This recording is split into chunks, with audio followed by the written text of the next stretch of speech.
Well, good morning, and thank you for that very warm response. My name is Cyndy, and I'm here with my co-presenter, Tonia. Hi, good morning, everyone. We're really excited for you to be here.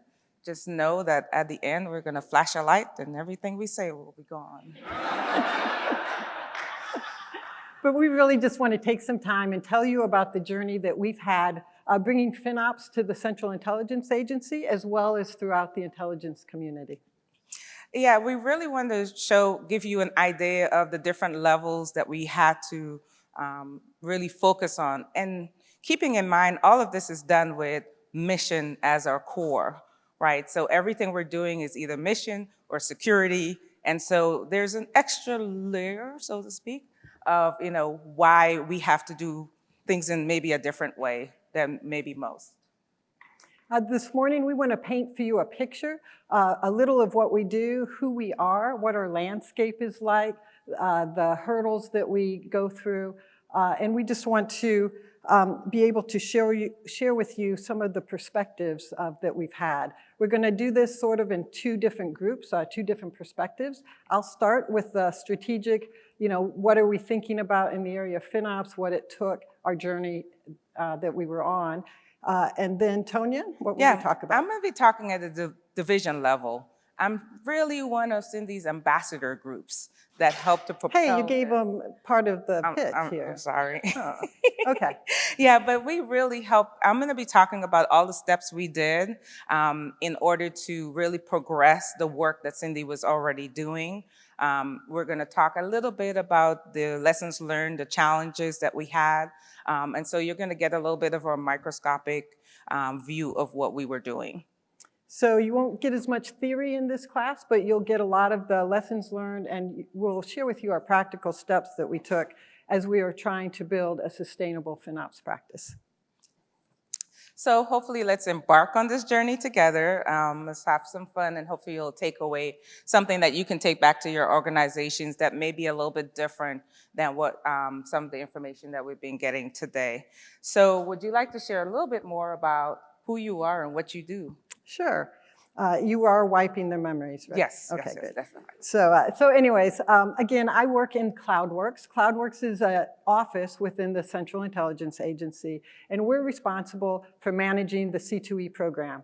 So we like to use acronyms. So C2E is for our Commercial Cloud Enterprise Program.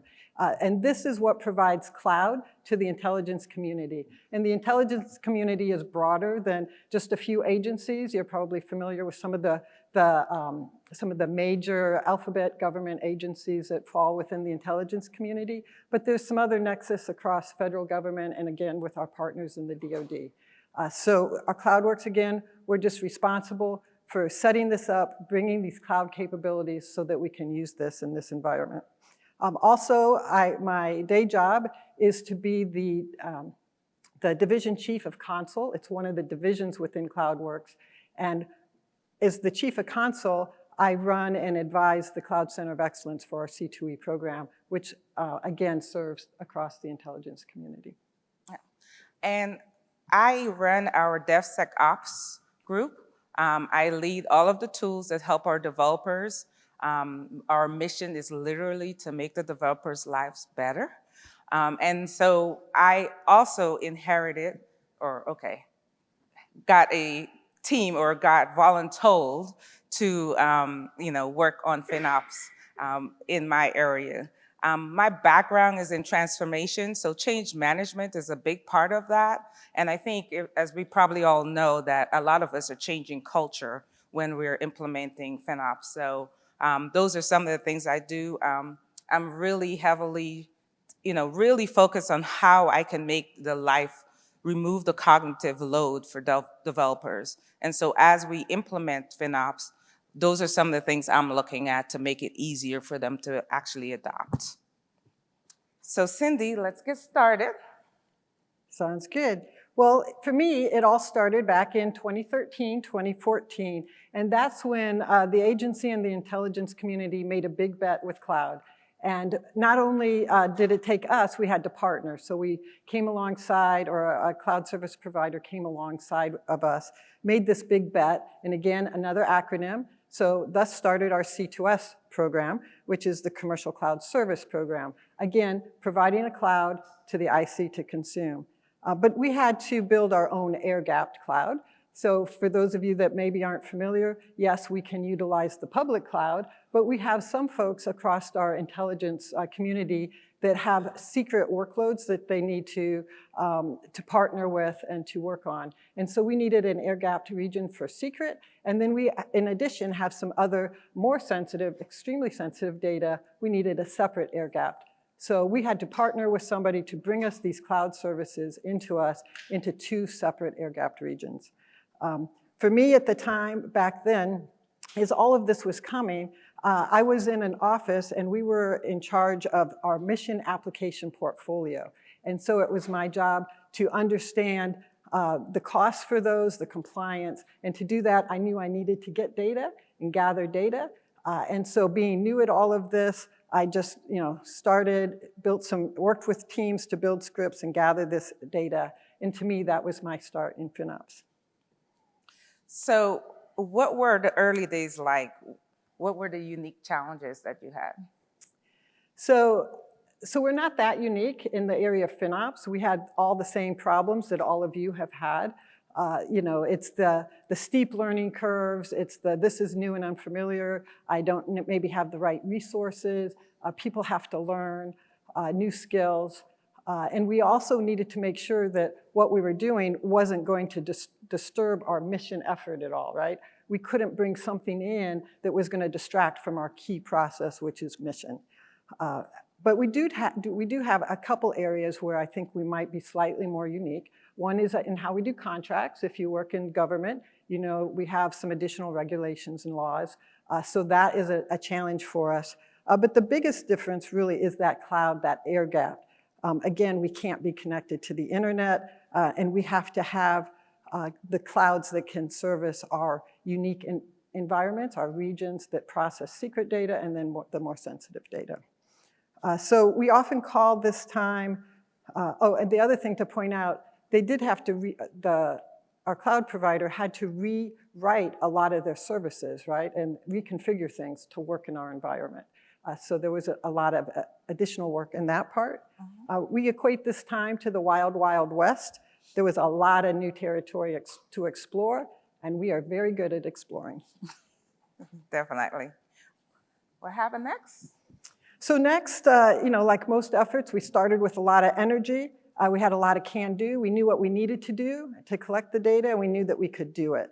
But we knew we didn't want to go it alone, so we partnered. We went out to see who is out there that could help us collect this data. And at that time, in the early days, we found another IC, intelligence community partner. They had already written a government tool, we called it a GOTS tool, that we could leverage. And so we started using that. That was exciting. We had the information, and it was like, this is great. How hard can it be? We're going to be on the easy path. I heard that laugh out there. Thank you. I think some of you know where our journey is going to head next. At that time, Gartner hadn't published all the information, how important the FinOps practice is to helping reduce costs, but we learned that as we went along our journey. Does anybody here really, started thinking about doing something, thinking it's easy? I'm sure we all had that as a journey. So after the excitement wore off, what happened? Well, I was thinking something else happened. Yeah, so after the excitement, we had the paralysis, right? The concept is simple, but the execution can really be overwhelming.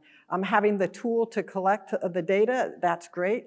But as most of you know, and if you haven't, you should have heard it throughout this week, creating the culture, that's what is really key, and that takes a lot of patience and just a lot of perseverance. The challenges initially poured in, right? Again, we need to focus on our mission. We can't do anything that distracts against that. How are you going to add value? This is going to cost money.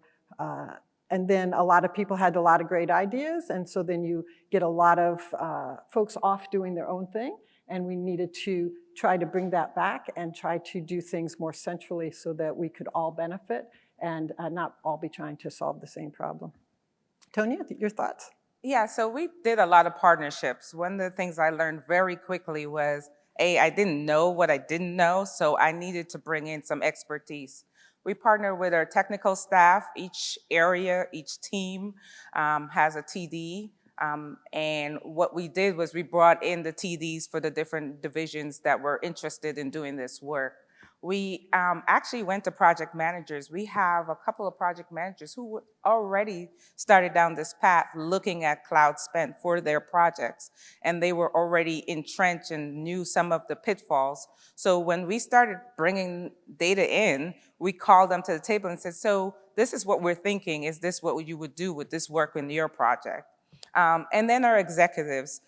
Each step of the way, we show them where we were and the potential for those efficiencies and cost savings, because we knew that we would need sponsorship to actually get this off the ground.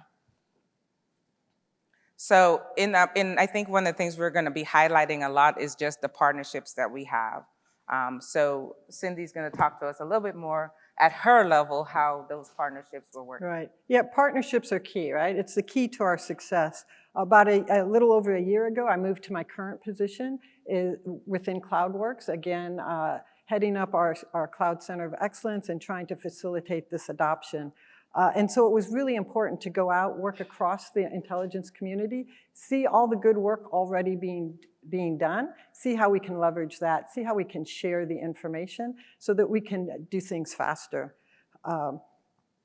We formed a lot of great partnerships. We started building trust and talking amongst ourselves on this topic of FinOps. And we started crafting plans and being able to execute it. For me, it was also important just not to get overwhelmed, to start small, start with something, get a success, build on that, and continue forward. I think it's also in this time period where I really realized that it's not going to be a quick journey, but it's going to be a very impactful journey. And so we're really excited about the progress we've made. We've made a lot of progress because of the foundation, the FinOps Foundation, all of the conferences, the tag-ups, the material online, networking, talking with you. I had the privilege of being here last year as well, just learning a lot from each of you. And so I thank you. We are listening. We are taking your information, and we are trying to use it at the CIA as well as help spread this great process across the intelligence community. And then, excitement, last fall, I met Tonia.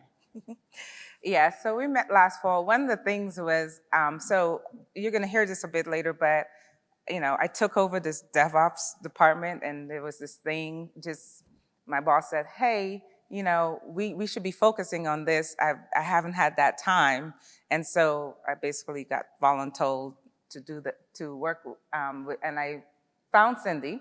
And we started talking. I'm like, oh, Cyndy has all the answers. I don't have to do anything after this. I was so excited. Yeah, okay, little did I know. So definitely, again, you'll hear that theme over and over about how we really partnered at the different levels, because I'm in a different division than Cyndy is, but we all are in the same directorate, so to speak. Right. And last fall was really a great time. It built a lot of momentum. Not only did I meet Tonia, but I also was able to go to the FinOps DC Summit. And there I heard an excellent presentation, and they were talking about the effectiveness of implementing an ambassador program. So I was all excited. I wish I could tell you that was my brilliant idea. But I think I need to thank Jennifer from Fannie Mae for giving that presentation.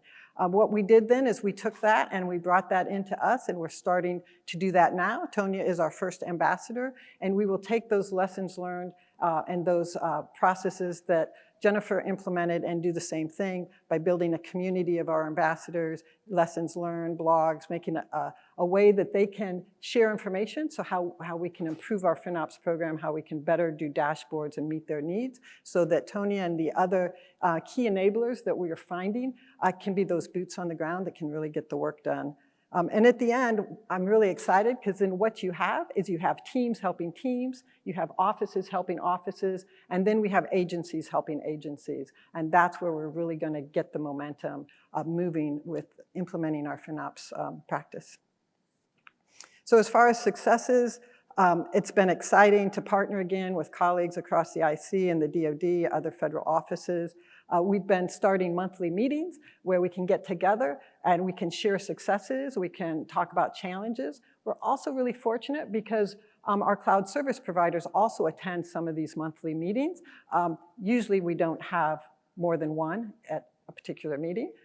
But they can come as well, and they can help give us tips. They can help us how to improve how we can be more performant, maybe reduce our footprint a little where we need to, all so that we can meet the mission that we want to do. Because again, FinOps enables our mission, and so we're excited about that.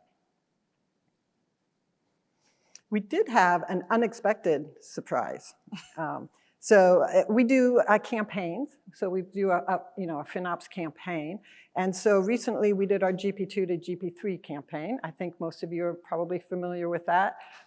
GP2 is just an older version of the storage and it's not as performant. So we wanted people to move to GP3. So we knew, we had the metrics. We knew we were going to reduce costs. We were all excited. But then all of a sudden when we read the data, love the data, there was a whole lot more cost savings. And I'm really excited to see that the teams were leaning in. Not only did they do the assigned task, which was miracle number one, but they also went in and they said, hey, we don't need all this storage. And so we reduced by probably 25% our storage in that area just because people were doing the right thing. And again, it just comes from collaboration and someone pointing it out, because everyone is so heads down, focused on their work and focused on supporting our mission. I sort of equate that to, real quick, I love my grocery store story. I don't know if you guys go grocery shopping, you get a big bill, you go back the next week, you want a lower bill. It's like, okay, I commit to buying in bulk reservations, or I'm going to buy generic, get something a little cheaper, but you always save the most money if you don't buy it to start with. So if you don't buy it because you know you're not going to consume it, or it's going to expire before you get around to eating it, that's where you always will reduce your most costs.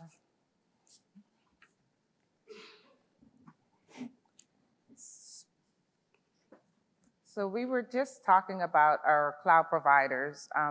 One of the things that we did do was to work with them on reporting, on pointing out where we should start our campaigns. This is an area where I know most of us talk about. I know there are many tools, but as you've learned, because of our specific situations, we had to make sure we're understanding the data that they were providing us and that it was actually stating the right things. So one of the earlier things that I think we were able to work through was making sure we validated the data.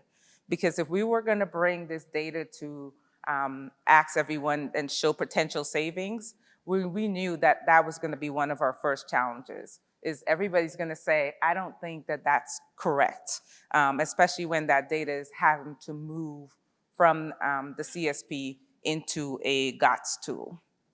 Yep, and we do really just wanna thank everyone here at the foundation. Again, your focus framework, I can't stress how impactful that is for us. I appreciate everyone.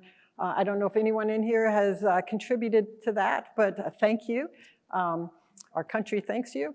No, seriously, that helps with standardization. And so if you remember, I talked before about our cloud providers and how we started with one cloud provider back around 2013, 2014. Well, fast forward a few years, I've talked about our C2E program. We now have 5 amigos. We call them the amigos, our 5 cloud service providers that we work with. And you can just imagine the complications if you have to collect all this information and analyze it. And so your focus framework is really helping us in that area, and I appreciate that. We're also realizing the importance of having standardizations around orchestration and how we can deploy our fleet of tools. And so that's exciting too. I like what my dad always said, you need the right tool for the right job. And we are very fortunate in the intelligence community to partner with 5 very strong cloud service providers, having the best of services available so that we can use them, again, to meet our mission and to help keep everyone safe. So really quick, I don't want to take all of Tonia's time. Stakeholders are important. Obviously, just not the external, you also have to have your internal stakeholders.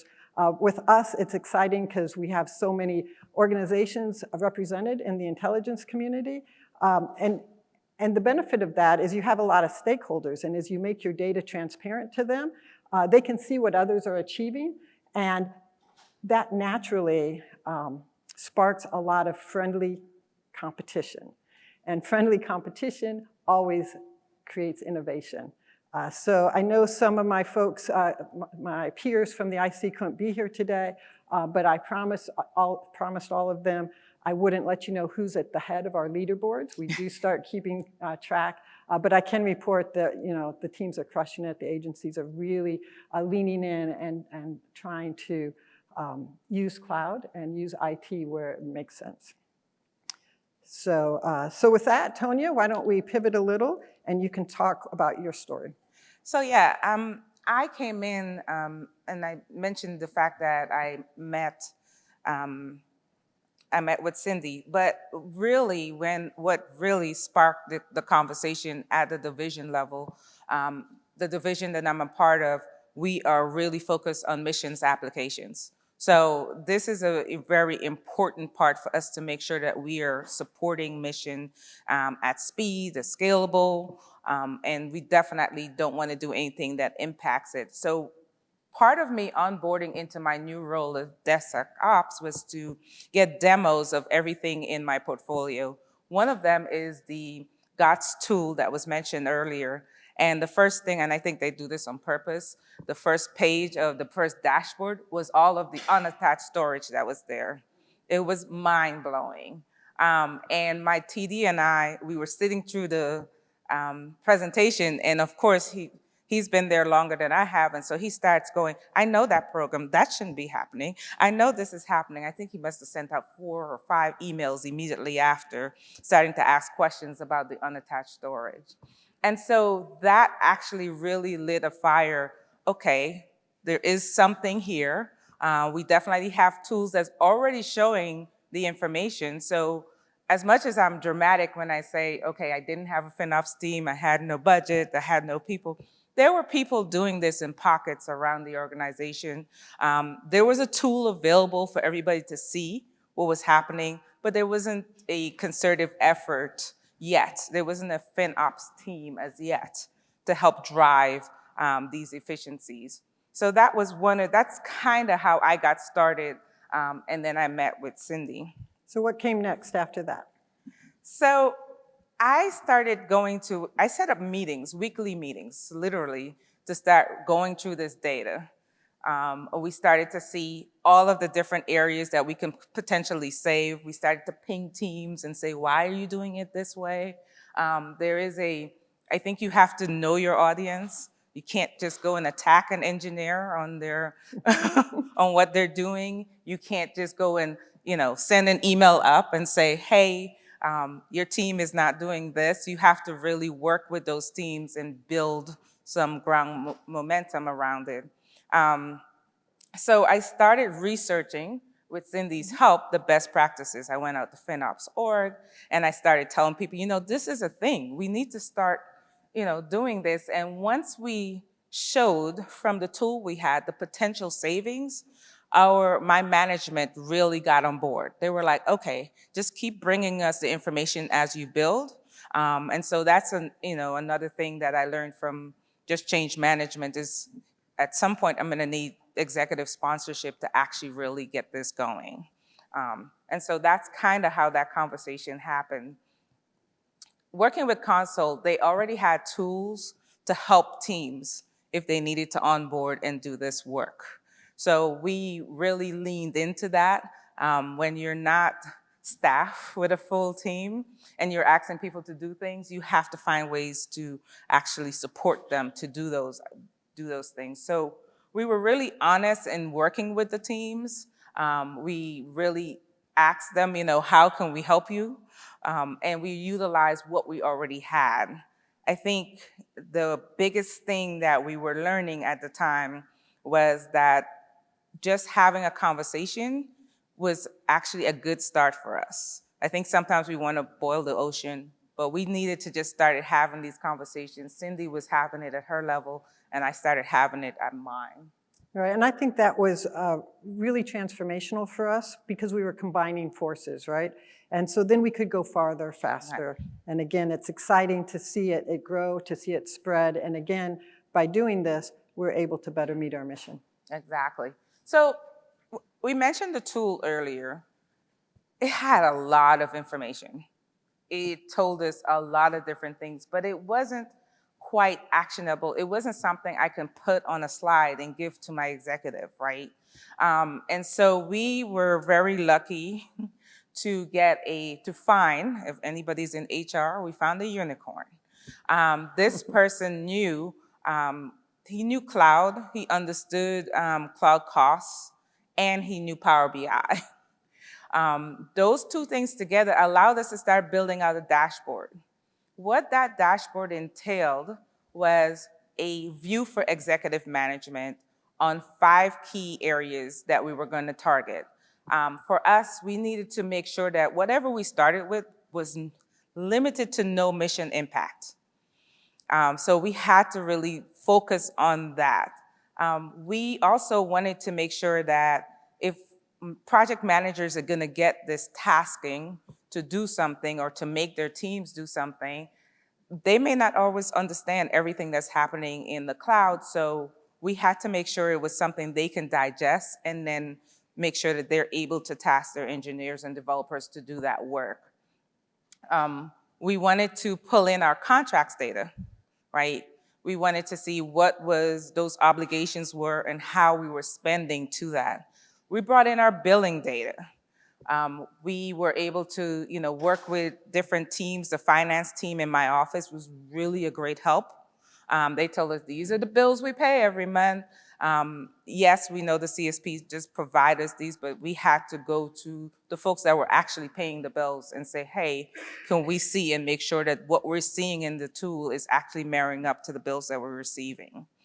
There was really, really a lot of work put into validating data along the way. We have, it's definitely one of those things to build confidence in what we're telling folks. And at this stage, I think it was really key that we had the data, but collaborating together, we could build the right dashboards to tell the right story to the right audience. And again, each audience needs just a slightly different view of the information. Yeah. One of the things that the dashboards did was take the cloud provider's information and actually made it actionable for the teams. And we'll talk a little bit about that, but that really highlighted not just the 5 things that we were going to target in the campaign, but it highlighted other opportunities. So if you were a team that was already doing great, we also provided you with information and other opportunities to save or become more efficient. Another thing we did with the data was to implement, someone mentioned earlier in one of the other talks, a score. We implemented a score. The way we did that was to really focus it more to be more of your BMI. Everybody wants their BMI to get lower, so we actually implemented a score, and as teams did the work that they were supposed to do, they can see that their BMI was trending down. That sounds great. Mm-hmm. Our crawl campaign, what it entailed is the basics that you guys all know: unattached storage, underutilized volumes, EBS volumes, the intelligent tiering. We had folks really look at making sure that they were taking advantage of that. Depending on who you are, what you're doing, that can be an automatic if you upgrade, 20 to 30% savings. We also had our GP2 to GP3 upgrades, which is another 20% savings, estimated, of course. And then I think that, like I said, we mentioned the unattached storage. So, I'm sorry. The other one was turning off the lights. Making sure, and we started, because everybody's going to tell us, no, we can't do that. We said in your non-prod environments, turn off the lights. So our dashboard literally was like, okay, let's make sure we're only looking at test and any of the non-prod environments. So we felt that these 5 things were very little impact to mission. and so that we can get that done. As we rolled out our campaign, we gave them a time box. So the information went out, and the teams in my division had 30 days to comply with all of these savings so that we can see. I'm smiling because, even though you time box things, that is not exactly, this is not like at the end of the 30 days, I was like singing and being excited. That was not it. That didn't happen at all. It would also be nice if we could control world crises so that, we knew how to time box correctly. Yeah. We also, I mentioned this earlier, but we tried to make it easy. If you were able to see the dashboard, there would be links directly to the offending resources so that you can click that link, and if you were already in the portal for that CSP, you can actually go to the resource and make the action and take the action. We created collaboration spaces where we actually have information on how to execute each of the steps to make the changes in your environment. And then we provided them support by saying, hey, maybe you have an edge case. Let's talk about it. Let's work with our TDs and talk about that edge case so that we can actually, give you advice, maybe re-architecting, or maybe we do have to exclude you from the campaign because that, we need that for a mission. Yeah, I think also you had mentioned before the fact that you made this easy. I don't know if you said how long it takes people to do most of the They were really about a 30-minute fix for any one developer, especially with the fact that we provided them the steps. We even provided them the gotchas because we started hearing from teams, hey, this might not work, but you can do this. Here's a script that works. We shared scripts for many of the things that we wanted to do. We were able to provide scripts for them so that they can do that in their environments.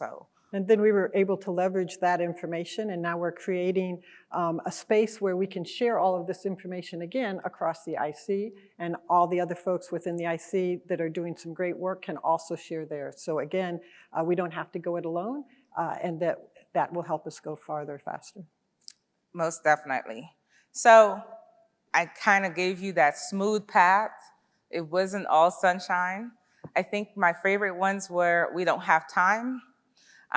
You don't understand what we're building. This is not priority.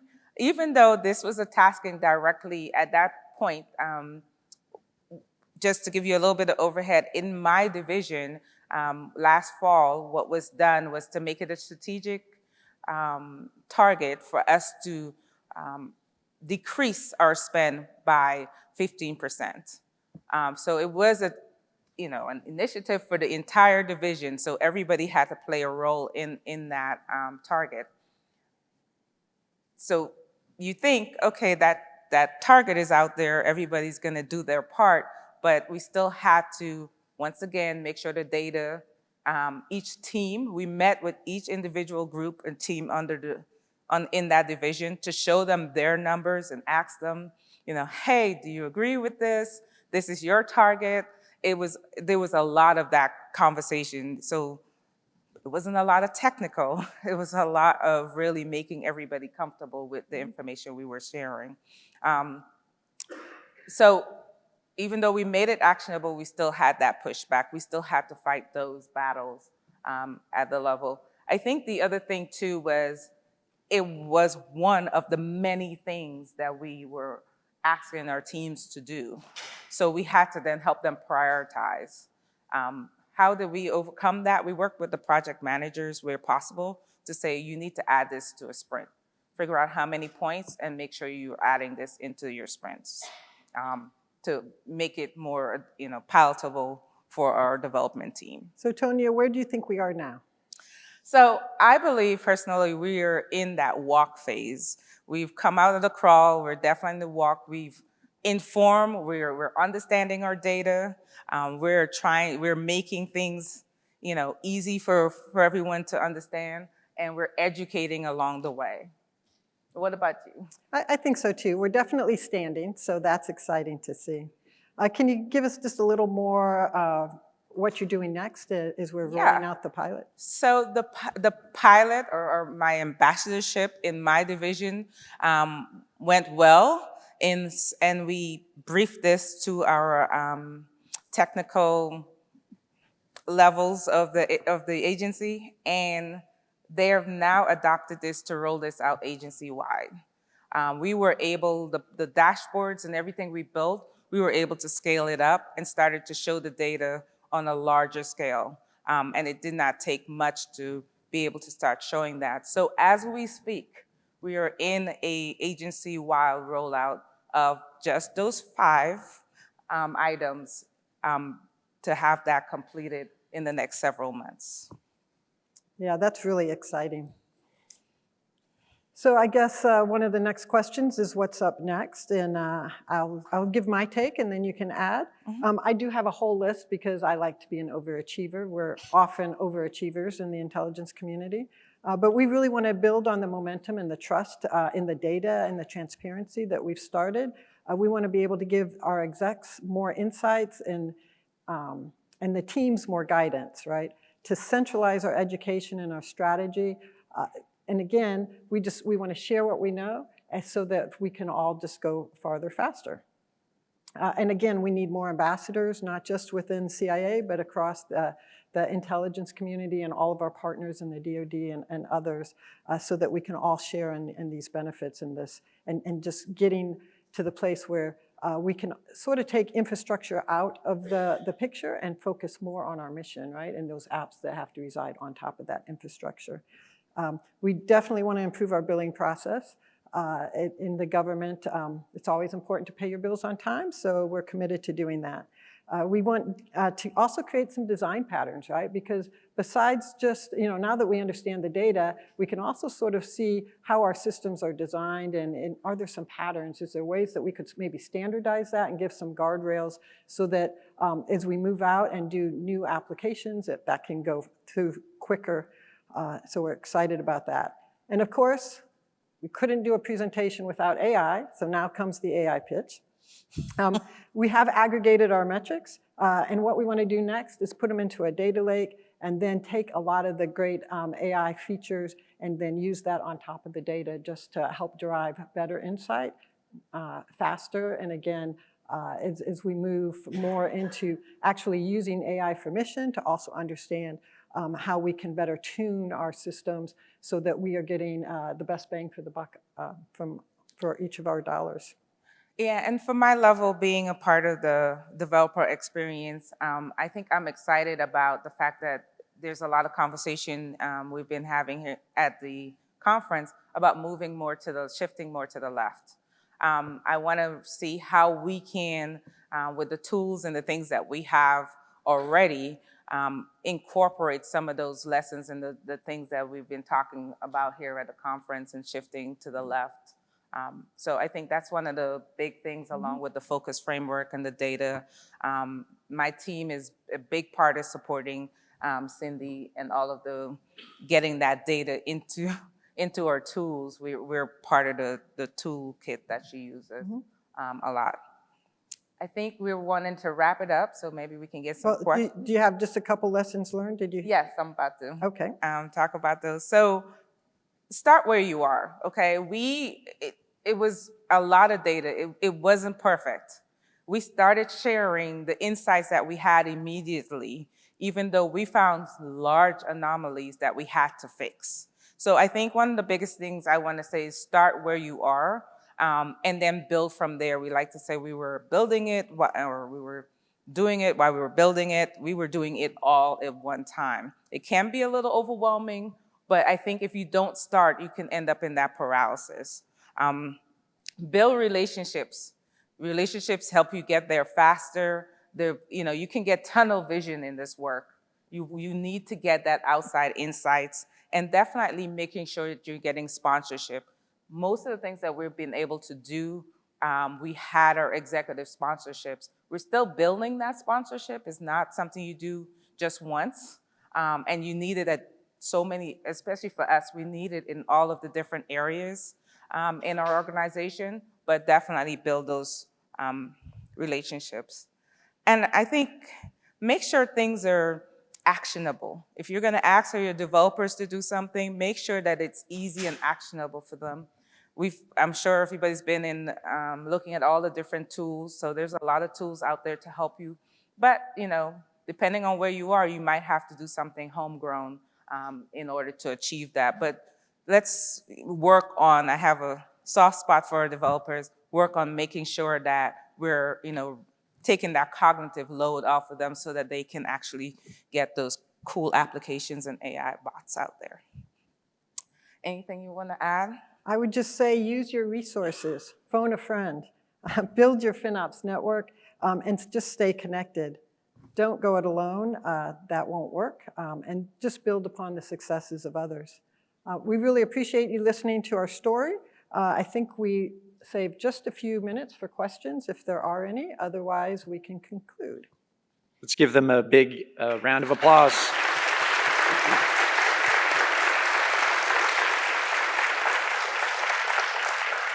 Before we move on to a quick question, can everyone stare at the FinOps logo up there on stage?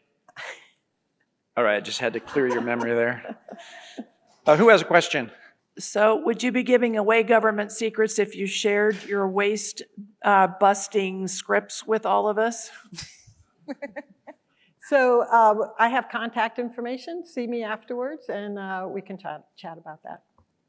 Hi, I'm really intrigued by the idea of a cost savings BMI metric. So can you share with us like what goes into that and how you calculated it and what the response was from people to that kind of thing? Yeah, basically what we did was in our dashboard, we focus on mostly our storage and our compute. So we didn't do everything, all of the cloud spend that we have. And what we did was we literally came up with, hey, based on these 5 categories, we think your potential for savings is X. And we use some fuzzy math in the background, and we can talk about that, to really work out, based on what you're going to be saving and what you've been spending, we came up with a percentage, and that was your efficiency score, so to speak. Some people liked it, some people didn't get the joke about the BMI, but we started somewhere, right? Now I'm intrigued by Lockheed. They have a score. I'm probably gonna go find out how they did that, but yeah, that's what we did. Question, how did you determine between cost savings and cost avoidance, and what did you do with the savings that you all achieved? That's an interesting one. So I'll start with the last one. The savings that we achieve, those savings are going into other programs, right? That's kind of the deal there. I don't know at the time that we tackled, there's a lot of conversations happening. For some teams, it was cost avoidance. For some teams, there were some savings. But I think at this point when we started, we didn't try to muddy the waters. We're trying to differentiate. We said, hey, this is what we see. Now you come back and tell us if you're thinking this is for your team, it's cost avoidance versus cost savings. Now, I would say our finance shop probably has a different answer for that. But I think for me as a practitioner, I didn't want to get into those conversations because that would actually derail what I really wanted them to do, and that's to take action. Right. In addition, we wanted to give what's in it for the teams as well, right? Because there are obviously goals, and they knew the consequences and what would happen with the goals. But we also wanted to show there is something in it for them because there's a lot more savings or reductions that they can put out there that they could implement. So we're there to help and show them that so that they could make those reductions and then reapply them into their own space. So the more people get aware of that, the more they have control over their budget and their destiny, right? If they're looking at that and being good stewards. Yeah, and I think it opened a conversation. One team came back and was like, I know you didn't ask us to work on our snapshots, but we did. And our bill went from I think it went down almost to 1/10 of what it was in 30 days because they put a new script behind. So I think sometimes you open up the universe because they just weren't paying attention to the data. That's all the time we have for the questions here, but I'm sure Cyndy and Tonia might answer a few out there because lunch is next. Could you please scan the QR code, give them some feedback? Really appreciate you being here. Let's give them one more hand of applause. Thank you, guys. Hey everyone, producer Andrew here. Thank you so much for watching and for your support.